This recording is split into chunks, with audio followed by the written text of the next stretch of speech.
Hello, everybody.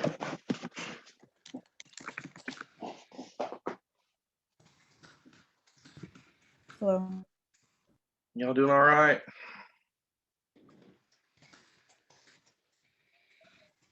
Borrow mommy's book then.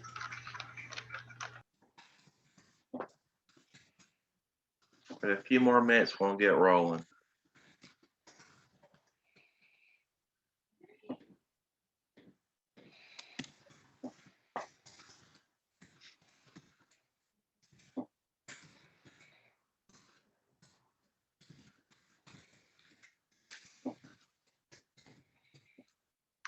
Just giving y'all a heads up. I know I probably posted it at least twice. The Cooper corresponding chapter was stimulus control. And since I've been talking about that in this book study for the last several weeks, I just went ahead and just tomorrow we're going to do prompting. But I posted the chapter, the notes from the Cooper and the presentation. So it's all there in the Rocket Study group. And then tonight, I'm just going to wrap up the behavioral analysis lasting change on stimulus change.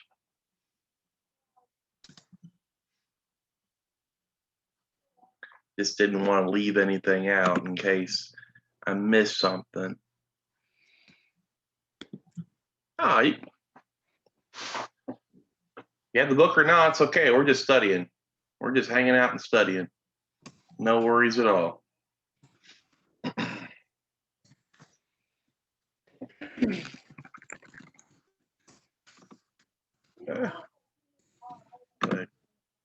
Catch you finger to move slides. Okay. I guess we'll go ahead and get rolling. Like I said earlier, we're just going to kind of wrap up the whole stimulus control thing. The Cooper chapter, which would be if I was going to do the whole thing all over again tomorrow night, would start all over with your SDs, your S deltas, SDP, SD, all that stuff, and gets into the whole stimulus control, stimulus equivalents, and kind of reviews all that stuff all over again. But since life's been kind of crazy last week for me, I just figured it'd be a whole lot easier just to wrap up this and this book study and then just discuss prompting tomorrow, since prompting is a big part of what we need to learn. My supervisor said it, and I hear it all the time. Prompting is a huge topic. So tomorrow night, I have some slides that I made from the ABA visual guide, the little small book everyone likes. I have some great visuals I made from there, some Cooper information, not so much behavior lasting change, but maybe a snip if I can pull a little bit out of there. And we're going to talk about response prompts and stimulus prompts, which is part of stimulus control according to both texts. But let's go ahead and get the ground running. I guess I'm excited about tomorrow night. I need to focus on tonight. Okay. All right. Stimulus change. We've been talking about stimulus control, whether we have tight stimulus control or we have loose stimulus control. It's really important to make sure you have tight, strong stimulus control. And we'll share an example here in a little bit. If you remember before, there's a cue, and that signals reinforcement, punishment, or something's coming our way. But a stimulus change involves either presenting or removing an antecedent stimuli, such as SDs or some types of MOs. We're going to mix things up a little bit. We're changing our stimuluses, and we're creating a change. When a response is under the tight control of a given antecedent stimuli, presenting or withdrawing those stimuli readily increases or decreases the response's probability of occurrence. Now, that's just, to me, it's just a whole bunch of words. I just kind of threw at you guys there, and to be honest, it sounded like to me. So I really spent some time today to kind of really bring up some examples. I looked up a few things to kind of have a few pictures and a few things to kind of bring home a little bit better, because sometimes this stuff gets a little tricky. At least it does for me. I don't know about you guys. Okay. Let me move everybody over here. All right. Now, like I said earlier, we have tight stimulus control or we have loose stimulus control. And the first thing we're going to talk about is having strong, tight, powerful, or complete stimulus control, as Mayer states it. Some things you look up says tight, some things say complete. But this is really important that when we have stimulus control, we want to have a strong correlation. We want to have that strong relationship. Well, this occurs when a given response reliably occurs at a much higher or much lower frequency in the presence of its relevant stimulus than its absence. I think our key word there is reliably occurs. So it's happening at a high frequency or a low frequency, but either way, it's reliable. And then it denotes that strong relationship between the SD and the response. I found this example, but I think the best one I could think of all the time, I'm going to probably share it again tonight, is my dog. I think my dog is under some tight stimulus control. Her SD has been my car pulling up. The car signals reinforcement. It signals food. So it's just that strong relationship between the SD, my car, signaling reinforcement, and that response with getting a treat. Well, lately we've been kind of spoiling her. She's usually an outside dog, and now she's an inside dog lately. So now she has a strong relationship of when the car pulls up, that signals reinforcement of I get to go in the house and I get a treat. So there's a strong relationship with the car pulling up in the driveway. But here's an example that I found about phone ringing. It kind of also shows the much lower and the much higher frequency. When the phone's ringing, I answer it and I get reinforcement. When the phone's not ringing, I'm not really going to answer it and there's no reinforcement. Then again, there's also those telemarketers. They call your phone and you see that signal for, well, no reinforcement, probably punishment if you answer it. So what do? You hit the thing on your phone and it goes away. So that's the strong stimulus control. You don't want that. That's a signal coming your way. So we have the telemarketer and then our response of hitting. Phone ringing is correlated with reinforcement for answering. Phone answering occurs in the presence of phone ringing. And the rest kind of speaks for itself. But I think that's a great example. The telemarketer is probably a whole lot better. And your phone rings, there's the response. But when you have strong, you're also going to have weak. We don't want weak stimulus control. That's what we don't want. According to the text and some other information that I found, weak stimulus control leads to stimulus generalization. That kind of makes sense. If everyone's a mom and everyone's a dog or everyone's a cat, there's not a strong correlation, a strong relationship. There isn't any stimulus control. If I'm just another person to my dog and she generalizes me just like everybody else, then I'm on a signal for reinforcement. I'm on a signal for a treat. I'm on a signal for coming in the house. My car, if she didn't recognize the sound, I don't think she knows, I don't think dogs can see colors. I could be wrong, but there's something that she picks up about my car. But if she didn't, all cars would sound the same, all cars look the same, and so forth. There's a relationship right there. But when weak or incomplete stimulus control occurs, according to Mayer, when behavior is inconsistently in the presence of relevant stimulus. When we had strong, it was reliable. We had that reliable relationship. Now it's weak and it's inconsistent. It's unreliable. It gives us that weak relationship. Move over here. This was an example I found, and I think I was reaching for an example when I found something on Google.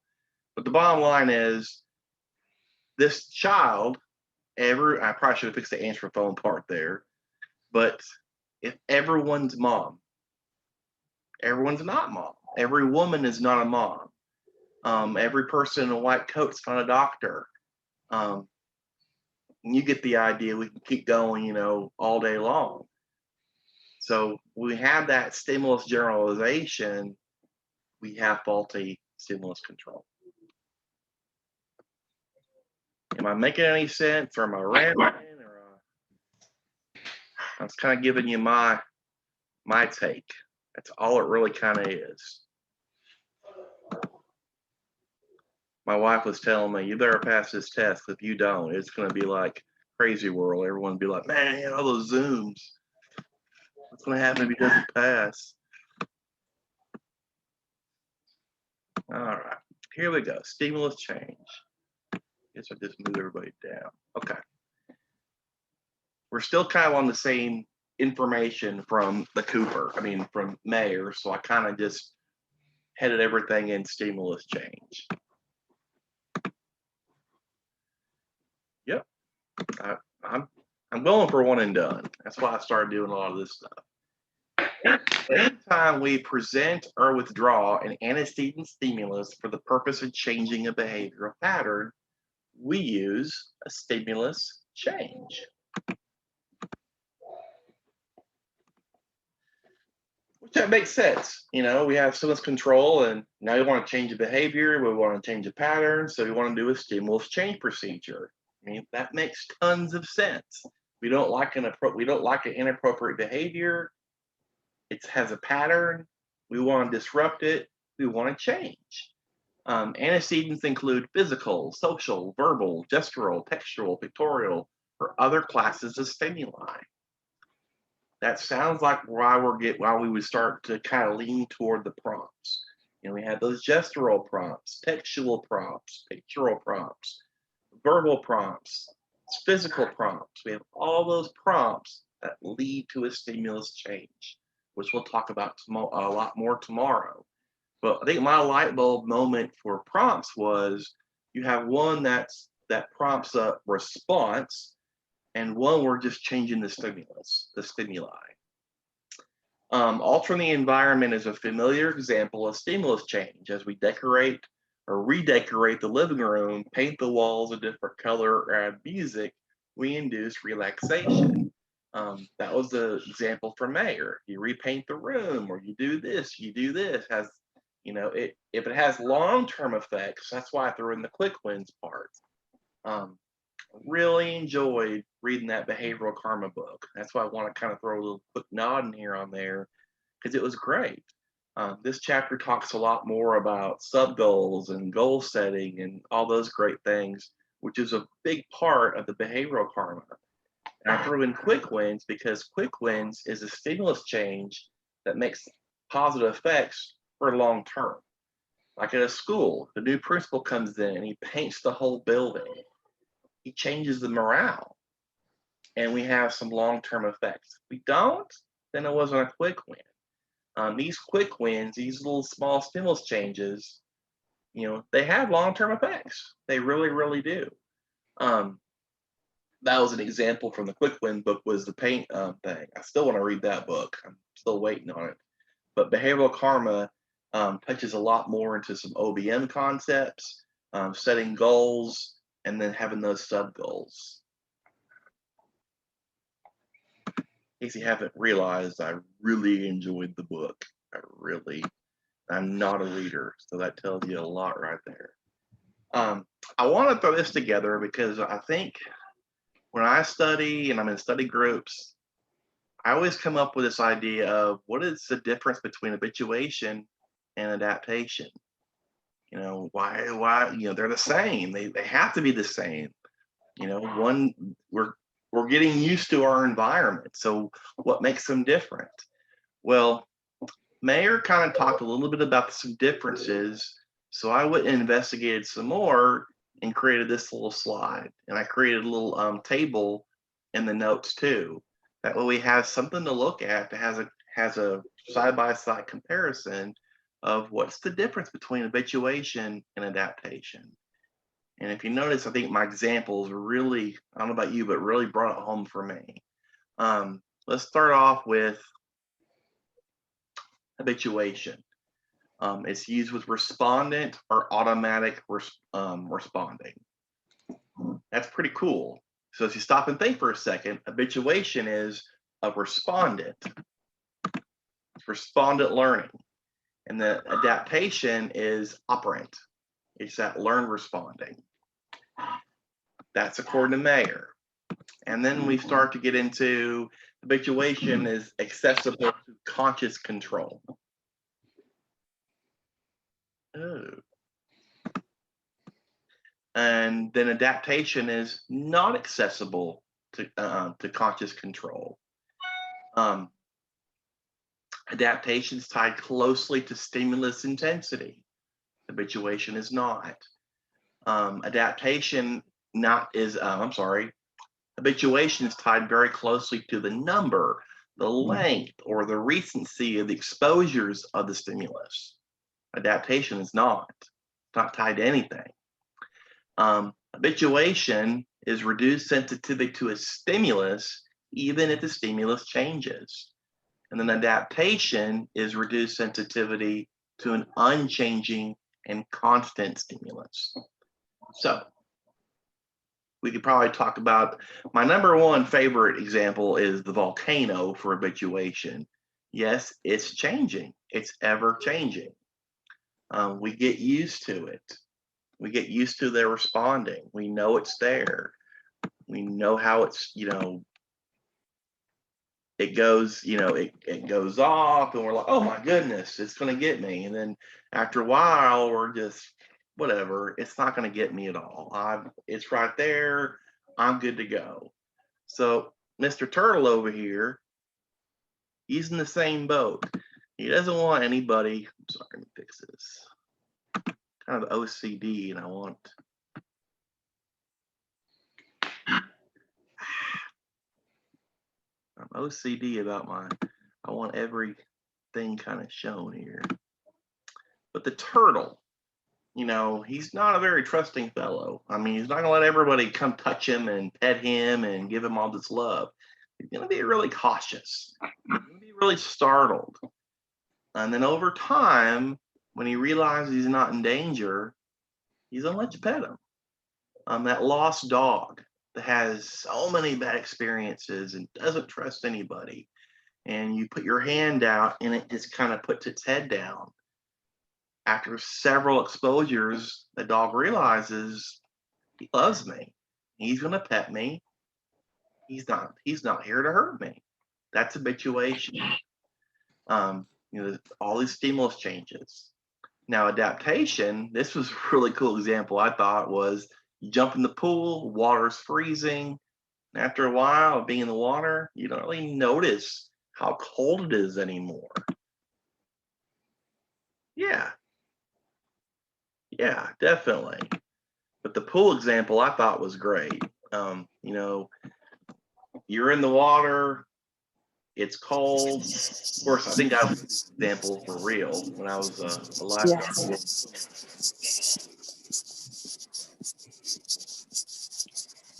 That was so neat because I would jump in the water and I'd tell everybody it's not cold, and they could tell that it was cold. But about 10 minutes being in the water, you get used to it. And to be really honest, if you put your shoulders underneath, you really do get used to it. If you don't put your shoulders all the way in, you probably won't get used to it. All right. Now, I'm sorry.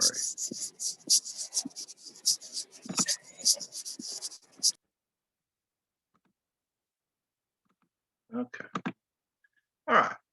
Here we go. Now, antecedent stimuli also may be used to discourage behavior. People who have learned that a given response are not likely to be reinforced in the presence of a particular antecedent are less likely to admit those behaviors within that context. So certain SDs, certain cues tell us we don't want to do that. We shouldn't do that. That means trouble. That means punishment.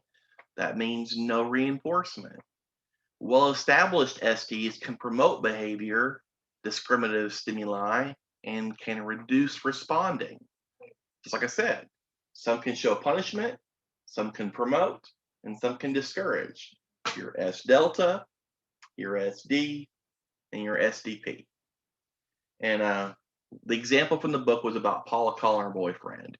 She calls her boyfriend at work, and he doesn't want to talk.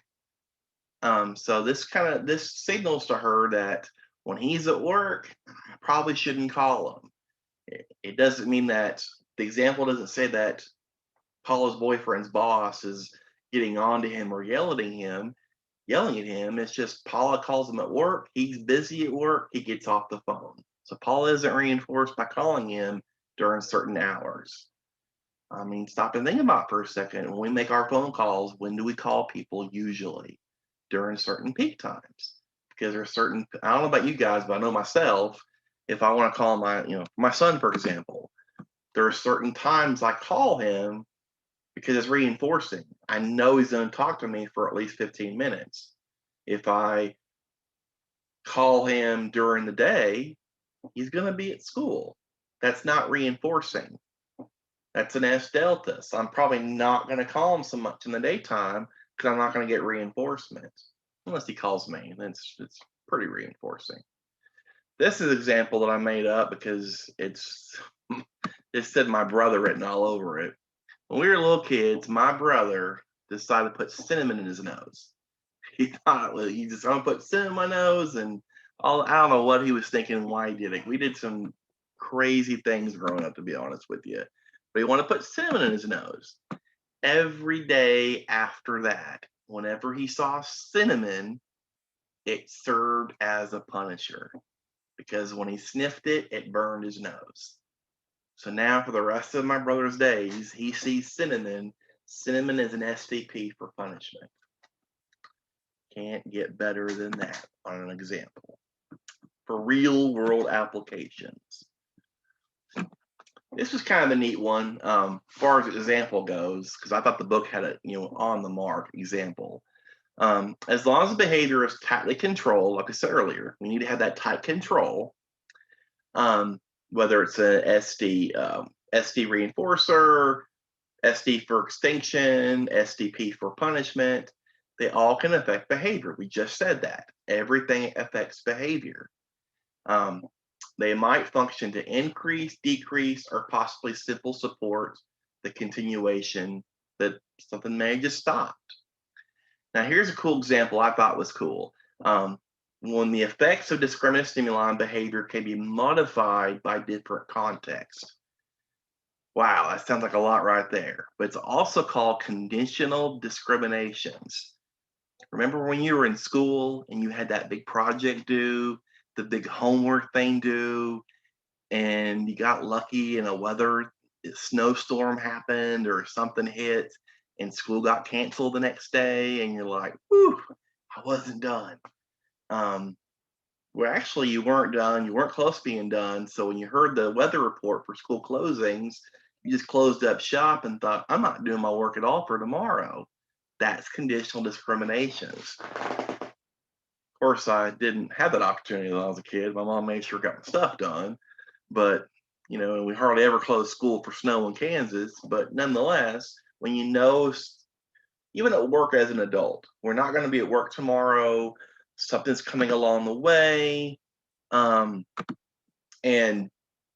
you won't be at work the next day. You're probably not going to do the stuff that you needed to do that day. You probably won't. You're probably, looking forward to your Friday off.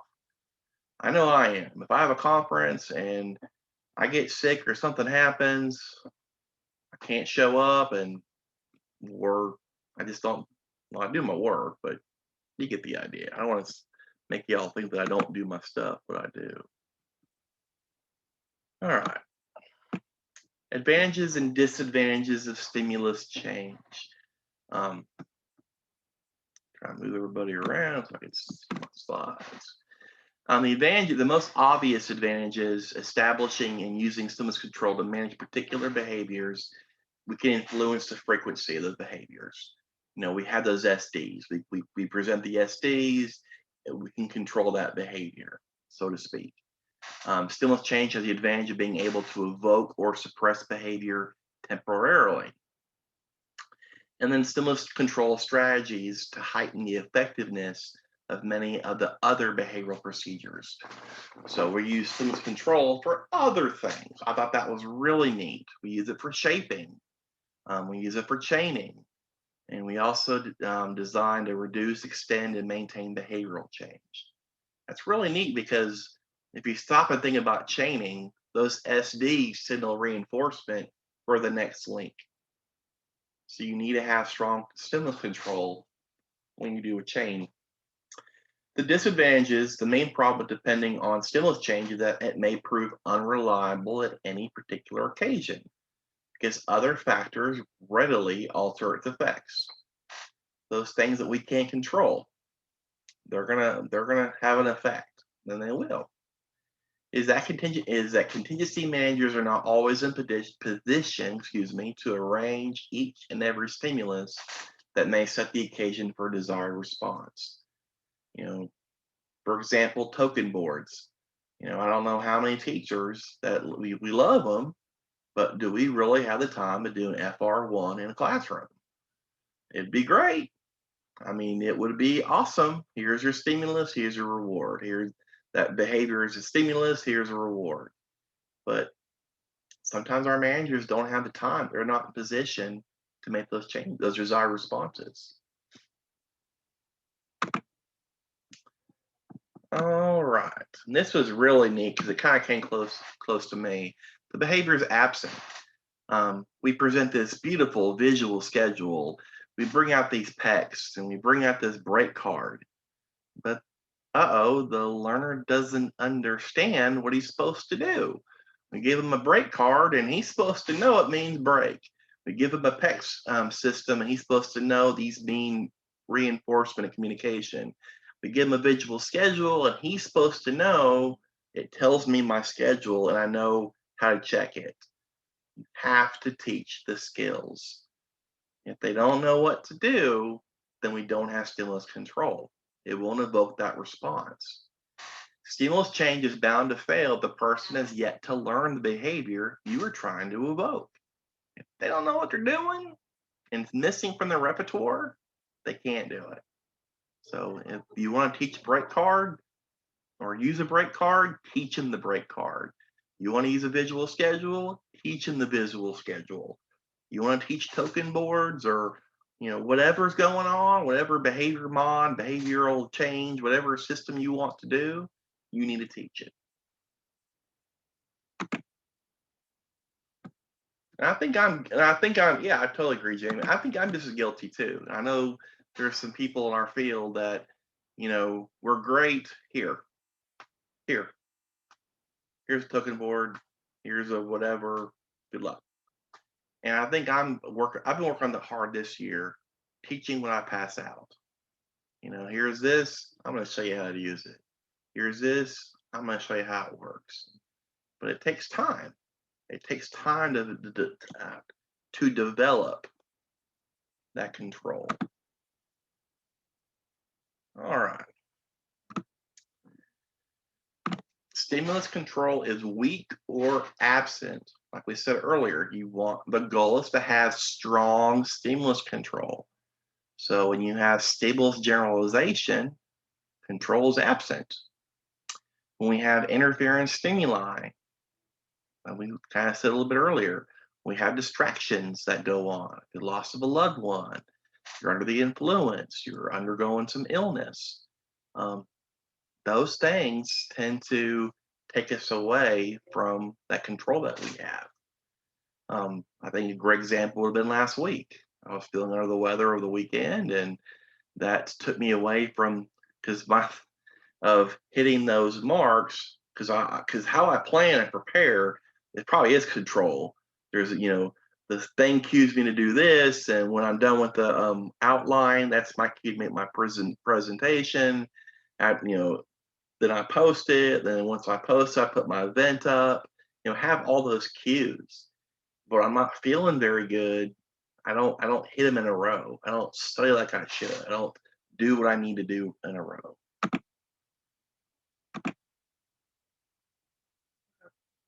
computer is going slow.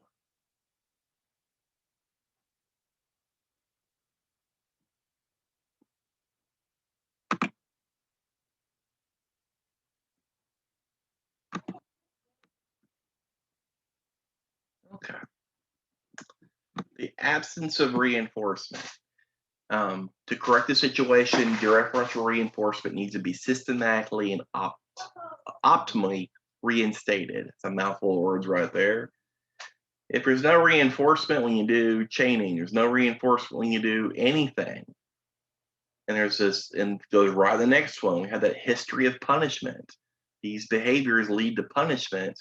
Then we're gonna have some problem with stimulus change.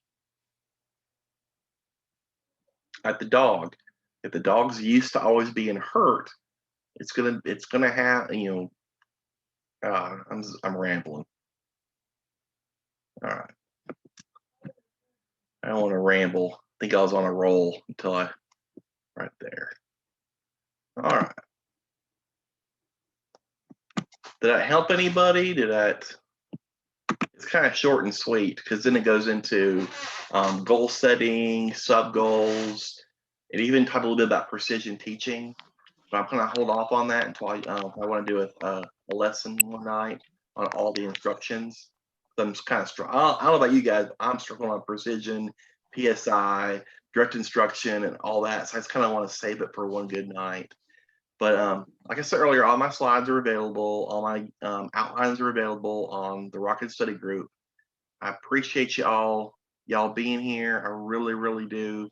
It helps out a lot. Tomorrow night, prompting. Tomorrow night, we're going to do prompting. So get your prompt examples and everything you want to think about prompts. We're going to hit prompts pretty hard. Thank y'all so much, guys. I'll see y'all tomorrow.